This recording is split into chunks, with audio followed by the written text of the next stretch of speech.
Okay, isang magandang araw sa inyo mga kaibigan. So, kumusta po kayo sa mga oras na ito? At welcome po kayo sa aking YouTube channel. Yung pag-usapan natin ngayon ay patungkol sa pagsiswitch ko sa fiber optic cable mula sa UTP cable hanggang fiber optic cable. At ano ba yung mga naging reasons kung bakit lumipat ako sa ganito. Una, alam naman natin na yung ating UTP cable ay maganda rin naman, lalo na yung pricey. Talagang genuine yun. Pero kaya ba ng budget? Yung tanong. Yung iba kaya. Kumusta yung hindi? So ako hindi ko kaya yung genuine, talagang durable, pang matagalan. At dahil hindi natin kaya yun, nagkakaroon tayo ng time na nagkakaproblema tayo sa ating connection sa internet. At marami sa aking client na kamag-anak ay nagreklamo, nahina yung kanilang internet connection. So ngayon, yung mga dahilan, una, nagkakaroon to ng corrosion sa ating metal connection ng ating UTP cable.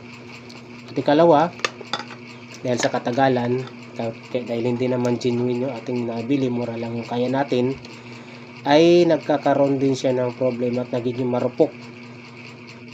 Bumabalik sa X. Hindi, joke lang. Yun.